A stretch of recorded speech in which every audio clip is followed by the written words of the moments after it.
September 8th, 2024. David Thompson was cleaning out the attic of the home he shared with his wife, Sarah, when he stumbled upon a large white box hidden behind Christmas decorations and old photo albums. The box was sealed with tape and had no label, which was unusual for Sarah, who was meticulous about organizing and labeling their storage. Curious about what Sarah might have stored away, David carefully opened the box and found himself staring at the most beautiful wedding dress he had ever seen. The dress was pristine, clearly expensive, and still had tags attached indicating it had never been worn. But David was confused. He and Sarah had been married for 8 years, and this wasn't the dress she had worn at their wedding. Even more puzzling was a receipt David found folded beneath the dress. The date showed that Sarah had purchased this dress just 6 months ago, in March 2024. The price tag made David's stomach drop. $4,800 for a designer wedding dress that his wife had bought in secret and hidden in their attic. David's mind raced with questions that didn't have obvious answers. Why would Sarah buy a wedding dress when they were already married? Was she planning to renew their vows as a surprise? But if so, why hide it so carefully? And why spend so much money without discussing it with him first?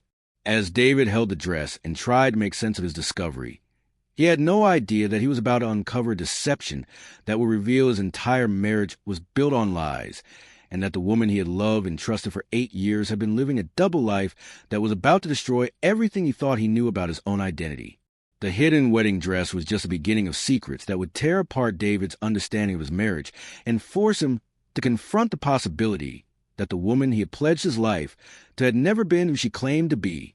If this story truly touches your heart, let it speak for you. Like this video, subscribe to be part of our journey, and share your feelings in the comments. David and Sarah Thompson had what everyone considered the perfect marriage. They had met in 2015 at a coffee shop in downtown Seattle, where David worked as a software engineer and Sarah was completing her master's degree in psychology. Their relationship had been a classic love story. They connected instantly, dated for a year, got engaged, and had what seemed like the perfect wedding in 2016. Sarah had been everything David thought he wanted in a wife. She was intelligent, caring, and seemed genuinely interested in building a life together. She supported his career ambitions, was loved by his family and friends, and appeared to be completely committed to their marriage and their shared goals for the future.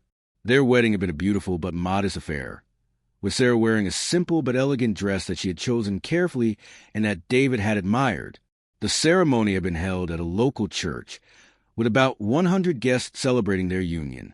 David had treasured the memories of that day and had never had reason to question the authenticity of their marriage or Sarah's commitment to him.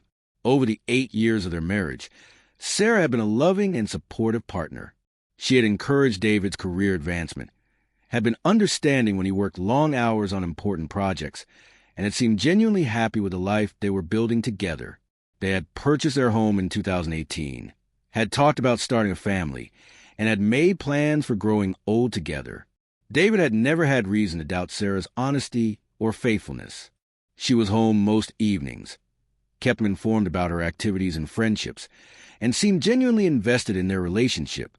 She had a few close friends from graduate school and work, but she appeared to prioritize their marriage above all other relationships. The only thing that had occasionally puzzled David was Sarah's reluctance to talk about her family background in detail. She had told him that her parents had died when she was young, and that she had been raised by an aunt who had also passed away. David had been sympathetic about Sarah's losses, and had never pushed her for more details about her childhood or extended family. Sarah also seemed to prefer keeping their social life relatively small and focus on David's friends and colleagues, rather than expanding their circle to include people from her past. When David had asked about high school or college friends, Sarah had explained that she had moved around frequently as a child and had maintained close relationships from her earlier years. But these minor inconsistencies had seemed unimportant compared to the love and stability that defined their daily life together. David had been genuinely happy in his marriage and had considered himself lucky to have found a partner who seemed so perfectly suited to him. The discovery of the hidden wedding dress would force David to re-examine every aspect of their relationship and to confront the possibility that the woman he had married was not who she had claimed to be. David's discovery of the wedding dress would lead him to investigate other aspects of his wife's behavior and what he found would reveal a pattern of deception that had been carefully hidden throughout their entire marriage. Instead of immediately confronting Sarah about the wedding dress, David decided to investigate further to see if there were other secrets his wife might be keeping from him. The discovery had shaken his confidence in their marriage, and he wanted to understand the full scope of whatever Sarah was hiding before having a potentially devastating conversation. David began by carefully examining their shared financial accounts to see if there were other unexplained expenses that might provide clues about Sarah's secret behavior. What he found made his stomach sick. Over the past year, there had been several large withdrawals and purchases that Sarah had made without discussing them with him. In addition to the $4,800 wedding dress, Sarah had spent money on photography services, venue deposits, catering consultations, and other expenses that looked suspiciously like wedding planning. The total amount was over $15,000, all charged to accounts that Sarah managed, but that were funded by their joint income. David also discovered that Sarah had been receiving mail at a P.O. box that he didn't know about. When he checked their home address against various databases, he found that some services and subscriptions were being sent to the P.O. box instead of their house, suggesting that Sarah was deliberately keeping certain communications away from their shared address.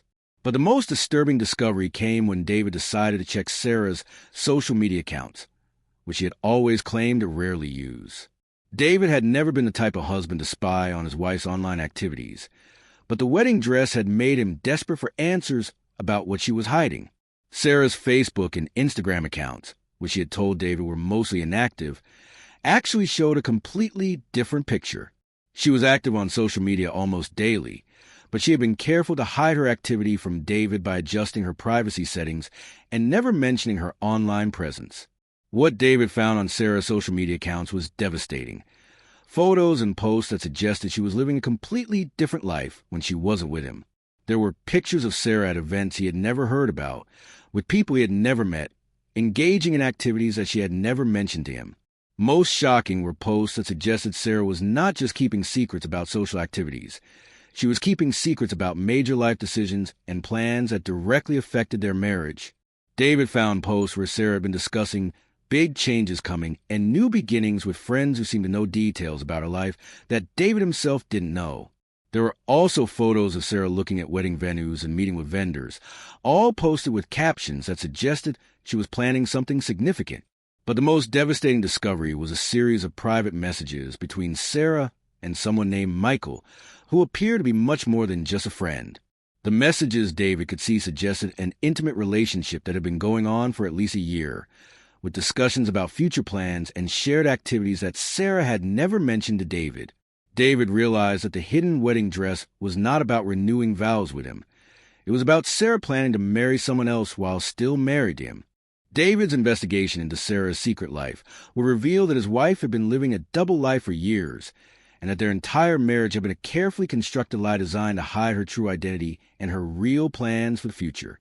The deeper David dug into Sarah's hidden activities, the more devastating the truth became. What had started as confusion about a wedding dress had evolved into the discovery that his wife had been systematically lying to him about fundamental aspects of her identity and their relationship. David hired a private investigator to help him uncover the full scope of Sarah's deception. What the investigator found would shatter David's understanding of everything he thought he knew about the woman he had married. Sarah's real name was not Sarah Thompson, and she was not the person she had claimed to be when they met. Her actual name was Jennifer Walsh, and she had been married twice before meeting David, marriages she had never disclosed and that were apparently still legally complicated when she married David. Your wife appears to be engaged in what's called identity fraud, the private investigator explained to David. She has been using false identification documents and has created an entirely fictional background to hide her real history and family connections. The investigator revealed that Sarah/Jennifer had a pattern of entering into relationships with financially stable men, maintaining those relationships for several years while secretly planning exits that involved significant financial gain. She had done this at least twice before meeting David, and she appeared to be preparing to do it again. She's not just planning to leave you, the investigator told David. She's planning to disappear with a significant portion of your shared assets, and she may be planning to marry this Michael person while still technically married to you. David learned that Sarah had been slowly moving money from their joint accounts into accounts that only she could access, and that she had been making legal and financial preparations for a disappearance that would leave David with massive debts and legal complications. But the most devastating revelation was that Sarah's pregnancy scare from 2 years earlier, which had brought them closer together and had made David more committed to their marriage, had been completely fabricated as part of her long-term manipulation strategy. "She's been planning to leave you for at least 2 years," the investigator explained. "Everything she's done during that time has been designed to either maximize what she can take from you financially or to keep you emotionally invested in the relationship until she was ready to execute her exit plan." David realized that the woman he had loved and trusted for 8 years was actually a sophisticated con artist who had never had any intention of building a real life with him. Their entire marriage had been a carefully orchestrated deception designed to provide Sarah with financial stability while she planned her next move. The hidden wedding dress was not about celebrating love. It was about Sarah preparing to marry her next victim while abandoning the husband she had been systematically deceiving and financially exploiting for nearly a decade. David's confrontation with Sarah about her double life would force her to reveal the truth about who she really was and why she had destroyed their marriage with years of lies and manipulation. David spent 3 days planning how to confront Sarah about the discoveries that had completely changed his understanding of their marriage. He consulted with a lawyer to protect his financial interests, documented all the evidence of her deception, and prepared himself emotionally for a conversation that would end their relationship permanently. The confrontation took place on a Thursday evening when Sarah returned home from what she claimed was a work conference, but which David now knew had been a weekend getaway with Michael, the man she was planning to marry while still married to David. "We need to talk, Jennifer," David said, using her real name for the first time in 8 years. Sarah's face went white as she realized that David had discovered her true identity and the scope of her deception. For the first time since he had known her, Sarah was speechless and unable to maintain the carefully constructed persona she had been presenting for their entire relationship. "How long have you known?" Sarah asked quietly, abandoning any pretense that she could continue lying about who she was. "I found the wedding dress 3 weeks ago," David replied. "But I've known you weren't who you claim to be for 10 days now. What I want to know is why. Why did you marry me if you never intended to build a real life with me?" Sarah's explanation revealed the calculating coldness that had been hidden beneath her loving wife facade for 8 years. "You were stable and financially secure," Sarah admitted. "I needed time to recover from some legal and financial problems from my previous relationships, and marrying you gave me the stability I needed while I figure out my next moves." "Your next moves?" David was devastated by Sarah's casual tone as she described their marriage as a temporary convenience. "I never planned to stay married to you permanently," Sarah continued. "I was always planning to leave when I found someone better suited to my long-term goals. Michael and I have been together for over a year, and he can offer me things that you can't." David demanded to know what things Michael could offer that justified 8 years of lies and betrayal. "Michael is wealthier, more social, and more willing to support the lifestyle I want," Sarah explained without apparent shame. "You're a good man, David, but you were never going to be enough for me long term. I use our marriage to stabilize my finances and legal status while I look for a better option." The conversation continued for hours, with Sarah revealing the calculated nature of their entire relationship, and David trying to understand how he had been so completely deceived by someone he had trusted completely. "Did you ever love me at all?" David asked, needing to know if any part of their marriage had been real. Sarah's answer was devastating in its honesty. "I cared about you the way you care about a useful tool or a comfortable piece of furniture. You served a purpose in my life, and I was grateful for that purpose. But love? No, David. I've never loved anyone the way you love me." David's divorce from Sarah would become complicated by the discovery that their marriage might not have been legally valid, and that Sarah's pattern of deception had affected multiple other men who had fallen victim to her sophisticated con games. The legal implications of Sarah's deception were far more complex than David had initially realized. When he filed for divorce, his attorney discovered that Sarah's previous marriages had never been legally dissolved, which meant that her marriage to David might not have been valid under state law. If your wife was still married to someone else when she married you, then your marriage ceremony was essentially meaningless from a legal standpoint, David's attorney explained.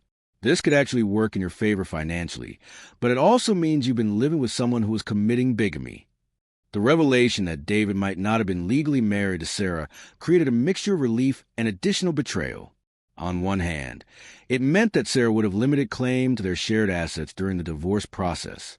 On the other hand, it meant that David had been unknowingly participating in illegal activity, and that his marriage had been even more fraudulent than he had realized. But the legal complications became even more complex when David's attorney was contacted by lawyers representing two other men who had discovered similar patterns of deception in their relationships with Sarah/Jennifer. Your wife appears to have been running the same con game on multiple men simultaneously, the attorney informed David. There are at least two other men who have been financially and emotionally manipulated by her using similar methods. David learned that Sarah had been married to or engaged to multiple men at the same time, using different identities and maintaining separate lives with each of them. The wedding dress David had found was apparently for her marriage to Michael, but she had also been planning similar arrangements with other men as backup options. The scope of Sarah's deception was staggering. She had been managing multiple relationships, multiple identities, and multiple legal and financial schemes simultaneously, all while maintaining the appearance of being a devoted wife to David. This is a very sophisticated operation, David's attorney explained. Your wife is essentially a professional con artist who specializes in marriage fraud and identity theft. She's been doing this for years, and you're just one of several victims. The criminal investigation that followed David's divorce filing revealed that Sarah had been wanted by law enforcement in multiple states for various forms of fraud, identity theft, and bigamy. She had been using the stability of her marriage to David to evade detection while continuing her criminal activities with other victims. David cooperated with law enforcement to help build cases against Sarah. But the emotional damage of discovering that his entire marriage had been part of a criminal enterprise was devastating and long-lasting. I didn't just lose my wife, David reflected months later. I discovered that my wife had never existed in the first place. The woman I loved was a completely fictional character created to manipulate me. David's recovery from Sarah's betrayal would require him to rebuild not just his financial life, but his ability to trust other people and his faith in the possibility of authentic relationships after being deceived so completely. The aftermath of David's divorce and the criminal investigation into Sarah's activities became a long process of rebuilding his life while dealing with the psychological trauma of discovering that his entire marriage had been a lie. Sarah was eventually arrested and charged with multiple counts of fraud, identity theft, and bigamy. She was sentenced to 6 years in prison and ordered to pay restitution to her various victims, though David knew he would likely never recover most of the money she had stolen from him. The financial losses were significant, David said, but the emotional damage was far worse. She didn't just steal money. She stole 8 years of my life and made me question my ability to judge people's character and intentions. David had to undergo extensive therapy to process the trauma of discovering that someone he had loved and trusted completely had been systematically deceiving and manipulating him for nearly a decade. The betrayal had affected his ability to form new relationships and had made him suspicious of other people's motives in ways that interfered with his personal and professional life. I found myself analyzing everyone's behavior and looking for signs of deception, even in casual interactions with co-workers and friends, David explained. Sarah had been so convincing that I began to doubt my ability to tell when people were being honest with me. The therapy process helped David understand that he had not been naive or stupid to trust Sarah. She had been a professional manipulator who had spent years perfecting her ability to deceive people. But understanding this intellectually didn't immediately heal the emotional wounds that her betrayal had created. David also had to deal with the embarrassment and shame of admitting to friends and family that his marriage had been completely fraudulent. Many people struggle to understand how someone could be deceived so completely for so long, and David sometimes felt judged by people who assumed he should have recognized the signs of Sarah's deception. People would ask me how I couldn't have known that my wife was lying about everything, David said. But they didn't understand how sophisticated her deception was, or how carefully she constructed her false identity to be believable and appealing. The other victims of Sarah's con games formed a support group that helped each of them process their experiences and rebuild their confidence in their ability to form healthy relationships. Talking with other men who had been similarly deceived helped David realize that he had been targeted by someone with exceptional skills in manipulation and fraud. Meeting the other victims helped me understand that this wasn't about something being wrong with me. David reflected. Sarah was a professional criminal who had made a career out of exploiting people's desire for love and connection. 2 years after his marriage ended, David began dating again, but with a much more careful and gradual approach to building trust with potential partners. He had learned to verify information that previous partners shared about their backgrounds, and he had developed better boundaries about financial and legal entanglements in relationships. 3 years after discovering the hidden wedding dress that exposed his wife's double life, David Thompson had rebuilt his financial stability and was beginning to heal from the emotional trauma of learning that his 8-year marriage had been an elaborate deception.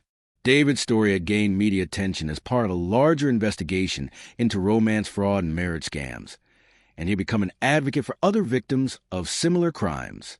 His willingness to speak publicly about his experience had helped law enforcement identify additional victims and had raised awareness about the sophisticated methods used by professional con artists who target people looking for love and commitment.